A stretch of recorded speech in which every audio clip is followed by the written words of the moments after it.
Welcome to Lux Lux Lucem. I am Frank. This is the second episode of how to create your own custom Swiss Army knife or how to repair one. Today we are going to talk about liners, water liners.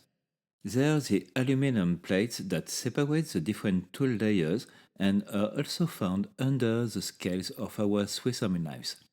I previously showed you why a Swiss Army knife always ends up becoming very stiff to open or close and why the blade click is lost. The aluminum oxidizes, small quarters form, and this eventually blocks the blade or tools from fully extending. Since we are going to customize it, we'll take the opportunity to use materials that won't have this problem. We'll talk about stainless steel, G10, and brass. But which one should you choose?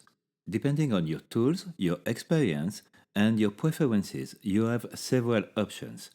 The easiest to work with is G10. It's easy to cut and file to give it the necessary shape. Next comes brass. It's an alloy, a bit more difficult to machine, but still quite accessible, even for a beginner. The hardest material is steel. It's a hard alloy, difficult to cut, difficult to file. It's really not the one I recommend for beginners or if you only have a very few tools. You'll see that I made a point of using tools that everyone has at home, even if they live in a small studio apartment. If you have more, great, but the tools I use are more than sufficient. And you'll also see that with a little ingenuity, 4 clamps, and a scrap piece of wood, you can make a makeshift vise on the corner of a table.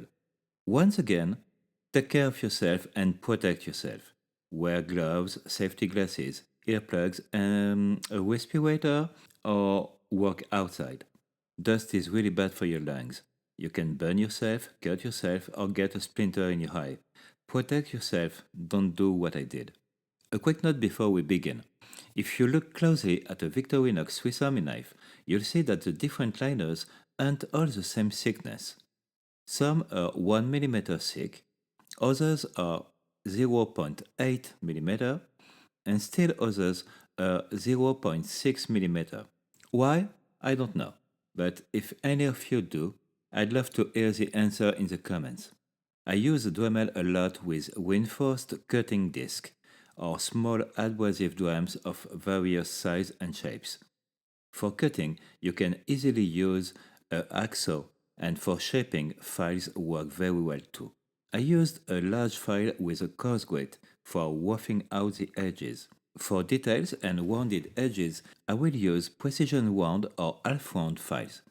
As you'll see, this is something you can really do with basic tools. No need to invest in a workbench with a vise and dozens of tools. It's accessible even with limited resources and a minimum of tools. We will start with the steel. It's basic 1.2 mm stainless steel. The steel comes in sheets that will mark and cut. We take a plate and then measure it to mark the correct width. The cut is difficult, it's steel, so it's a hard material. The thin Dremel discs break one after another. They fly off in all directions, which is why I told you to wear safety glasses and gloves. Use reinforced discs designed for cutting hard materials. They don't break as easily and they cut better. Once we've managed to cut all the pieces we'll need, we'll have to shape them. In my case, the steel will be used to recreate the first generation Victorinox Yeoman. I'll therefore need 4 different liners since it's a knife with 3 layers of tools. So I'm going to reuse a complete Victorinox compact. Since its blade was broken, I got it for next to nothing. And I'm going to add the blade, the magnifying glass, and the Phillips screwdriver from a Swiss champ that was also in terrible condition. Once we have enough steel rectangles, we can trace the true shape of our plates. Since we carefully set aside all the parts during disassembly, we take the ones we'll need and trace their outlines precisely this time. I use a scriber because it makes a fine, precise line, and unlike a marker, it doesn't smudge when handling the part. I attach the plates to the steel pieces with double-sided tape. This ensures a secure hold and will allow me to work more easily. 2 small pieces of tape are enough. Even if it moves a little, it's not a problem since I'll be careful to trace the outline of the part and the holes accurately. You have to press quite firmly on the scriber because it's not a pencil.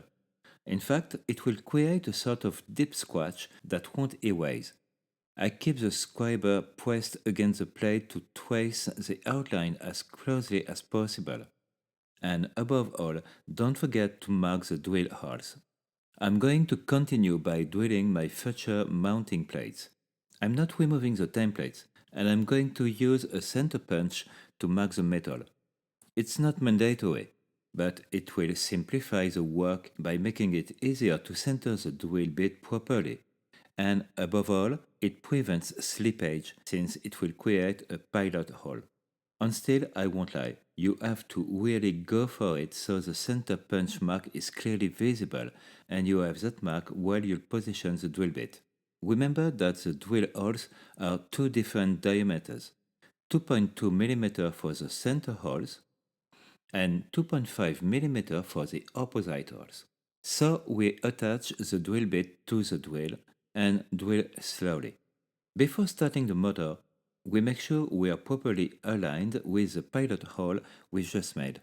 We position ourselves as close as possible to a right angle with our future mounting plates and we start drilling. To drill steel, you need the right drill bits. I use HSS bits. They are designed for that. And I also drill brass and G10 with the same bits. I work in batches. I drill all the 2.5 mm holes on all the plates before switching to a 2.2 mm bit and continuing with the remaining holes. As I mentioned in the previous episode, if you are stuck during disassembly because of a rivet, you have to cut it. That's because new rivets aren't expensive. A helpful assembly tip is to run the rivets through the plates to check that all the holes are properly aligned. It's easy to be slightly off or drill at an angle. And it's better to check before shaping your plates than to realize it after spending a lot of time forming them. I'll show you another assembly trick later in the video. Here we are working with G10. It's a 1mm thick sheet. G10 is fiberglass embedded in resin. It comes in many colors and thicknesses. This is a 1mm khaki G10 that will be used in another project I'll also be filming, but that's for later. So we work in almost the same way as with steel. I draw my rectangles with a marker, I cut them out with a Dremel. It creates a lot of dust, and it's a mixture of fiberglass and resin. It's not the kind of thing you want to breathe, so set up outside if you can, and wear a mask. As you can see, it's incredibly easy to cut. It's an easy material to work with, really ideal for a beginner. And the big advantage is that if you want to customize your SAK in your favorite color, G10 is available in dozens of colors. So, I glue my mounting plates onto my piece of G10 and start by drilling the 4 holes. Again, it's important to remember that the drill bit diameters are different. It drills just as easily as it cuts. Then I move on to roughing out my piece with a cutting disc on the Dremel. It's surprisingly easy to work with. The cuts you see are in real time, there's no need to fast forward. I only had to spend 2 minutes to finish roughing out this piece, compared to the 20 minutes I spent on each steel plate. Now we move on to the brass sheet. Brass is an alloy composed mainly of copper and zinc. It's therefore a relatively soft alloy. It's much easier to work with than steel, and it's the one I will recommend to intermediate DIYers. I glue my base plate to the brass and start cutting the first piece. This will be used in a third project that will come later. The cut is significantly easier than with steel, less so than G10, but still manageable. I take this opportunity to rough out my piece. That's quite simple too. A few cuts with a reinforced disc and it's done. A quick note, brass, like steel, gets extremely hot when you cut it with a disc, so wear gloves to avoid burns. Back to steel and roughing it with a Dremel. This allows me to offer you a point of comparison regarding the ease of machining these three materials. Making a small cut in steel requires time and effort. I go back to the G10 and switch tools to get even closer to my final shape. I'm still using the Dremel, but with a small grinding wheel. I'm still a little off my final line. The grinding wheel easily cuts through the G10, and I'll finish with files. The G10 is almost too easy to work with, and with a power tool it's easy to make a mistake. I'll continue to refine the shape with a file. The flat file is perfect for general contours, but for cuts like the corkscrew, I'll need to switch to needle files. I have a whole set of different shapes, flat, round, and half round, which will allow me to follow the curves and also create deep, sharp angles. I alternate file sizes and shapes depending on the profile I am working on. A large flat surface is easier to create with a flat plain file, while the curve that will hold the corkscrew tip is easier to create with a half round or round needle file. Take your time working. It's possible to remove material but impossible to add it back. It's better to work in several controlled passes than to try to rush and make a mistake. For those who don't have a vise, you can make a makeshift one with clamps and a scrap piece of wood, like the one I'm currently working on. Brass is very easy to work with using a Dremel and its grinding wheel, as well as a file. It remains an easy material to work with, even if it will take a little longer than G10. If you're wondering about the time involved, the answer is simple. If I count a complete work cycle under these conditions, a G10 plate will take me about 15 minutes from the first cut to the finish. The same plate in brass will require roughly 30 minutes of work. And things get trickier when you move on to the steel. Allow a good hour of work for a finished plate. And when I say finished, I mean that the tool marks are no longer visible. I generally stop at that point. I don't really go for mirror polishes. It's not my thing. I don't yet drill my brass plate. And there you have it. The drill bit leaves burrs around the hole. A quick file and the burrs disappear. This also applies to steel. Speaking of drilling, here's another tip. Sometimes you mess up your drilling a bit and you only realize it when you do a dry fit with the rivets.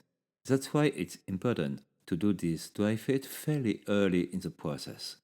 If the offset is significant, meaning more than 0.3 mm, you'll have to start over. It won't really be recoverable.